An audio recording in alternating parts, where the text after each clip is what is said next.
Yes, we are to move forward this lesson, the march of mind. Hopefully, we would complete this lesson within this video. We were here, I think page number 13, third paragraph, fourth line. He is asking, what are the opportunities for these adequate? For these means what? क्या पूछ रहे हैं कि इन चीजों के लिए opportunities है वो पर्याप्त है क्या? किन चीजों के लिए? देखिए, ट्रू एजुकेशन नीड्स के लिए क्या लिखा है? देखो, conversation and debate, exchange of opinions and thoughts with friends whom we can speak and listen easily. इसके लिए अपॉर्चुनिटीज है या नहीं? एजुकेशन की जो वास्तविक प्रोसेस है वो आपसी जो कन्वर्सेशन है उसी से निकलता है. Again, there is no adequate provision for games and other corporate activities. ये कह रहे हैं कि हमारे यूनिवर्सिटीज के अंदर खेलों के लिए और अन्य जो सहायक शैक्षणिक गतिविधियां होती है उनके लिए कोई बहुत अच्छा कैलेंडर प्रोग्राम उपलब्ध नहीं है. There is no reason why students who are physically fit should not be encouraged to join the national cadet corps in a large numbers. Membership of the corps foster habits of discipline, teamwork and dignity of labor. देखिए, कितने समय पूर्व इन्होंने इस संगठन की जो महत्ता है वो बताई थी. आज भी बनी हुई है और आज भी यही आवश्यकताएं हैं. No reason why students are physically fit. ये कह रहे हैं कि जो विद्यार्थी शारीरिक रूप से सक्षम हैं, फिट हैं, तो उनको एनसीसी ज्वाइन करने के लिए प्रोत्साहित किया जाना चाहिए. इस संगठन की सदस्यता प्राप्त करने से विद्यार्थियों में अनुशासन है, टीम वर्क, सहयोग का भाव है और परिश्रम के प्रति सम्मान का भाव है, वो बढ़ता है. फिर सुनिए, अनुशासन, आपसी सहयोग और परिश्रम के प्रति सम्मान का भाव. विद्यार्थियों को, अधिक से अधिक विद्यार्थियों को एनसीसी ज्वाइन करने की सुविधा हम उपलब्ध करवाएं. I regret to say that the schemes of development adopted by the center and the states do not pay adequate attention to these most important of all problems, the education of the youth of the country. देखिए, सबसे महत्वपूर्ण बिंदु होता है, हम atomic energy का सोच लें, वाटर कंजर्वेशन का सोच लें, हमारे चारों तरफ बहुत सारे महत्वपूर्ण बिंदु होते हैं, नो डाउट. पर युवाओं की शिक्षा से ऐसा कोई बिंदु नहीं है जो जुड़ा हुआ नहीं. युवाओं के प्रशिक्षण, युवाओं की शिक्षा, उसी से किसी भी राष्ट्र की प्रगति का मार्ग प्रशस्त होता है. ये करें, मेरे को बड़ा दुख है ये कहते हुए कि चाहे केंद्र की चाहे राज्यों की, उन्होंने जो स्कीम, जो योजनाएं अपना रखी है, नॉट पे एडिक्वेट अटेंशन, वो पर्याप्त ध्यान नहीं देती है. किस तरह? Most important of all problems, जितनी भी समस्याएं हैं उनमें सबसे महत्वपूर्ण समस्या क्या है? Education of youth of the country. देश के युवाओं की शिक्षा से संबंधित समस्याएं अगर है तो वो सबसे महत्वपूर्ण है, विदाउट एनी डाउट. इस पर अधिकतम ध्यान दिया जाना आवश्यक है. Our whole experiment in democracy will suffer if education is not given top priority. Mind it, notice it, underline it. What? Top priority. ये कह रहे हैं हमारा जो प्रयोग चल रहा है, प्रयोग नहीं है, अब देखिए आप कितने दुष्प्रभाव सामने आ चुके हैं इसके लोकतंत्र भीड़ तंत्र बनकर रह गया है। किस कारण? Education is not given top priority. अगर शिक्षा को सबसे अधिक महत्व नहीं दिया जाता है, सबसे अधिक वरीयता या पहली वरीयता नहीं दी जाती है, तो क्या होता है? डेमोक्रेसी का माहौल बन जाता है। क्योंकि पढ़े लिखे लोगों का बहुमत सही निर्णय करने में सक्षम हो सकता है।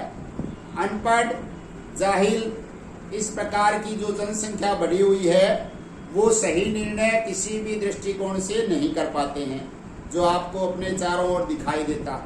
अभी 75 साल होने के बाद भी शिक्षा को पहली वरीयता पर किसी भी सरकार ने नहीं लिया है। ये बड़े ही दुर्भाग्य का बात है पूरे देश के लिए। अभी आप लोग देख रहे हैं, हम लोग इस वीडियो के माध्यम से क्यों मिल रहे हैं? अन्य सभी जो संस्थाएं हैं, खास तौर से जो गवर्नमेंट को रेवेन्यू उपलब्ध करवाती, वो सभी 2-3-4 महीने से एज यूजुअल जैसे पहले चलती थी वैसे चल रही है। स्कूल, कॉलेज, जहां पे देश के युवाओं की शिक्षा की व्यवस्था होती है, वो कहां पर है? राधा कृष्णन जी बोल रहे टॉप प्रायोरिटी, और गवर्नमेंट वाले लिस्ट में ऐसा प्रतीत होता है कि ये लास्ट वरीयता पर है। इनको कोई ज्यादा महत्व की जरूरत नहीं है, फॉर्मेलिटी सी है।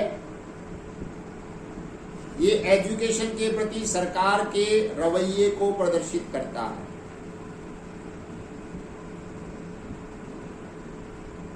उस समय से आज तक, और इसका प्रभाव कहां नजर आता है? देखो, हमारे देश के लोकतंत्र में निश्चित रूप से नजर आता है कि हमने कैसी सरकारें बनी, उनकी क्वालिटी कहां से आएगी?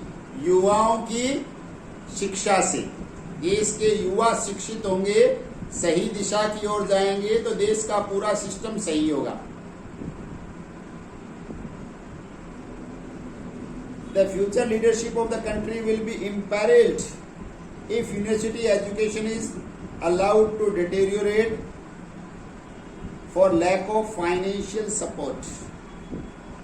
देश का जो आने वाला भविष्य है, उसका नेतृत्व खतरे में है, खतरे में पड़ जाएगा अगर विद्यार्थियों को जो यूनिवर्सिटी स्तर पर, विश्वविद्यालय स्तर पर जो शिक्षा दी जाती है, उसको अलाउ टू डिटीरियोरेट का मतलब होता है कम किया जाना, for the lack of financial support.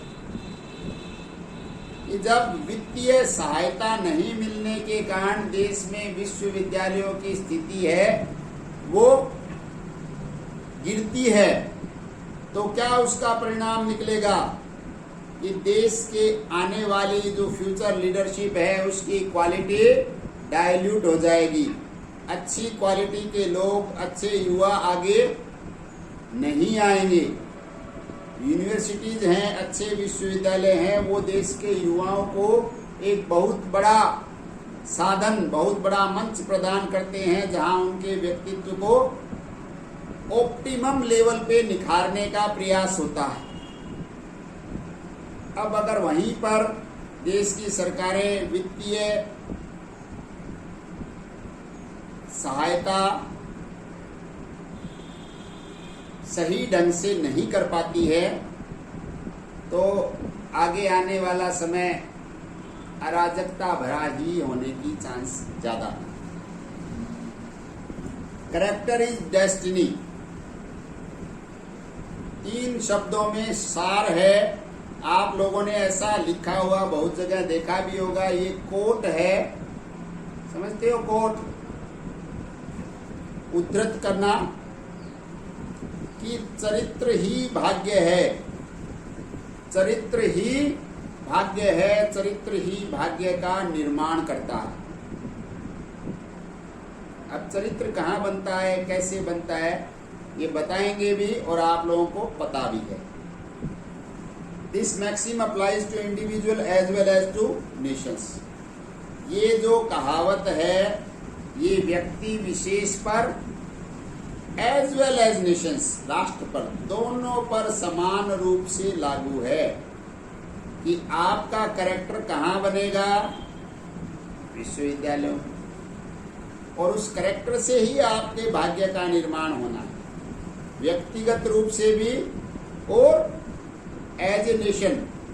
अगर हमारा नेशनल कैरेक्टर सॉलिड होगा, मजबूत होगा, तो हमारा निश्चित रूप से भाग्य देश का उज्जवल ही होगा। We cannot build rightly with wrong materials.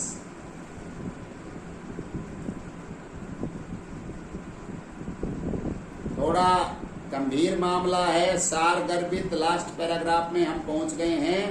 We cannot build rightly with wrong materials. अरे जब मटेरियल प्रॉपर नहीं होगा तो उससे आप सही निर्माण नहीं कर सकते। क्या कर सकते हैं?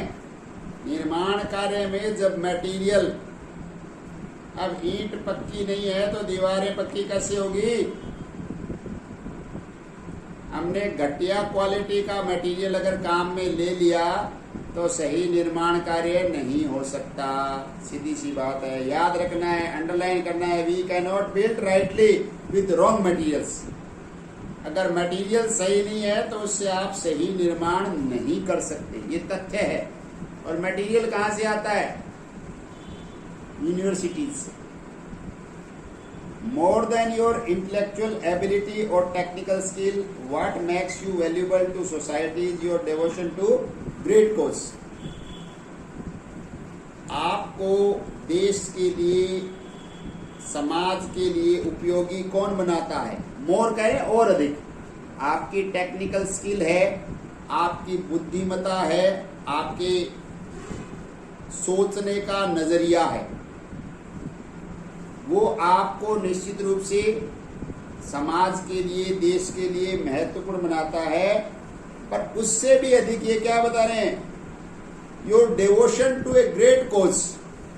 आपका किसी बड़े कार्य के लिए जो समर्पण है वो आपको राष्ट्र के लिए, देश के लिए बहुत महत्वपूर्ण बनाता है। आपने कोई बड़ा कार्य ले लिया और उसके लिए आप समर्पित भाव से कार्य कर रहे हैं तो आप बहुत महत्वपूर्ण बन जाते हैं। We have great natural resources, intelligent men and women, and if in addition we learn to work together with pride and spirit of dedicated in the sacred cause of rebuilding our country, no one can prevent us from achieving our goal. देखिए, ये संकल्प के जैसा statement इन्होंने लिया है last के अंदर कि हमारे पास खूब प्रचुर मात्रा में प्राकृतिक संसाधन हैं। Intelligent and man and women, बहुत समझदार, तीक्ष्ण बुद्धि के पुरुष और महिलाएं भी है। ये करें, इनके साथ साथ अगर हम साथ में और गर्व के भाव से देश के लिए कार्य करना सीख लें, साथ में मतलब मिलजुल कर, कैसा भाव? गर्व का भाव। गर्व क्यों? क्योंकि हम देश के लिए कार्य कर रहे हैं। इस बात का हमें हमेशा गर्व होना चाहिए कि हम देश के निर्माण में सहयोग करते हैं। हम जितने सक्षम हैं उतनी सक्षमता के साथ देश के निर्माण के लिए हम सहयोग कर रहे हैं। Spirit of dedicated in the sacred cause of rebuilding our nation. और हमारा कार्य कैसा? पवित्र कार्य है। देश के पुनर्निर्माण का पवित्र कार्य हम कर रहे हैं। इसमें हम सभी को गर्व का अनुभव होना चाहिए। रीबिल्डिंग अवर नेशन, अभी भी हमारा देश है वो रीबिल्डिंग के दौर से ही गुजर रहा है, आजादी के बाद से। Because we are still a developing country. हम अभी विकसित राष्ट्र बनने से काफी दूर हैं। अभी हम विकासशील देशों की श्रेणी में ही आ रहे हैं। इसलिए हमें विकसित बनने का जो लक्ष्य दिमाग में रखकर उस विकसित बनने की ओर सब मिलजुल कर गर्व के भाव से राष्ट्र के लिए समर्पित होकर कार्य करें। तो हमें कोई भी ताकत दुनिया की नहीं रोक सकती। Our future destiny as a nation depends on our spiritual strength rather than upon our material wealth. नैम आत्मा बैलिनेना तबियती। क्या कह रहे हैं? बड़ा महत्वपूर्ण स्टेटमेंट है। हमारा जो भविष्य का उत्थान है वो ज्यादा किस पर निर्भर है? निर्भर बहुत सारी चीजों पे होता है। हमें लगभग सभी की ओर ध्यान भी देना होता है पर्याप्त रूप से। गृह भाग्य जो भविष्य का है राष्ट्र के, वो किस पर डिपेंड करता है? Spiritual strength rather than upon material wealth. हम सब लोगों की जो आध्यात्मिक शक्ति है उस पर हमारा भविष्य ज्यादा निर्भर करता है बजाय भौतिकवादी समृद्धि। भौतिकतावादी समृद्धि तरक्की का मानदंड नहीं है। डॉक्टर राधाकृष्णन के अनुसार भौतिक रूप से हम तरक्की करें इसमें कोई दिक्कत नहीं है, पर तरक्की करने के साथ साथ हमें आध्यात्मिक उन्नति का मार्ग कभी नहीं छोड़ना चाहिए, जिस कारण ही हमारा देश विश्व गुरु कहलाता था। आध्यात्मिक प्रगति है उसके समक्ष भौतिक प्रगति बहुत ही तुच्छ है। इसलिए क्या करें कि भविष्य की प्रगति का मार्ग आध्यात्मिक उत्थान से होकर ही निकलेगा। हमें हमारे आध्यात्मिक उन्नति की ओर अधिकतम ध्यान देना चाहिए। The goal of perfection cannot be achieved by the weak, not the weak in body, but the weak in spirit. आत्मनिष्ठा जनिता वीर्य हिंद। देखिए साथ में संस्कृत भाषा में श्लोक भी बताए हैं। ये इनकी विद्वता के प्रतीक हैं। इनका विभिन्न भाषाओं पर समान रूप से कमांड था। Goal of perfection can not be achieved by the weak. जो दक्षता का लक्ष्य है वो कमजोर के द्वारा प्राप्त नहीं किया जा सकता, ये तथ्य है। Not the weak in body but the weak in spirit. इसमें महत्वपूर्ण बात क्या है, ध्यान में रखना आप, कि शरीर इसमें महत्वपूर्ण नहीं है, इसमें महत्वपूर्ण है आत्मा। जिसकी आत्मीय शक्ति, आध्यात्मिक शक्ति कमजोर हो गई है, वो कभी भी विकास के कार्यों में पूर्ण रूप से अग्रसर नहीं हो सकता। देश के विकास के लिए योगदान कौन कर सकता है? परफेक्शन लाने के लिए जो आत्मीय रूप से मजबूत हो, जो आध्यात्मिक तरक्की की ओर अग्रसर हो, तो वो अन्य बातों को, अन्य कार्यों को बड़ी सहजता से ही संपन्न करने में सक्षम हो जाता है। The greatest asset of a nation is the spirit of its people. किसी भी देश का जो सबसे बड़ा संपत्ति है वो क्या है? असेट क्या होता है बेटा? दो चीजें कॉमर्स में पढ़ाई जाती है खास तौर से, असेट और लायबिलिटी। एक तो जिम्मेवारियां और एक हमारी संपत्ति। तो असेट क्या है? देश के लोगों की भावनाएं। किसी भी राष्ट्र की सबसे बड़ी संपत्ति उस राष्ट्र के नागरिकों की राष्ट्र के प्रति भावनाएं हैं। अगर हम सब की भावनाएं राष्ट्र के प्रति समर्पण भाव की है, हम सब मिलकर ऐसा चाहते हैं कि हमारा देश विश्व में सर्वोपरि बने, तो हमें कोई नहीं रोक सकता।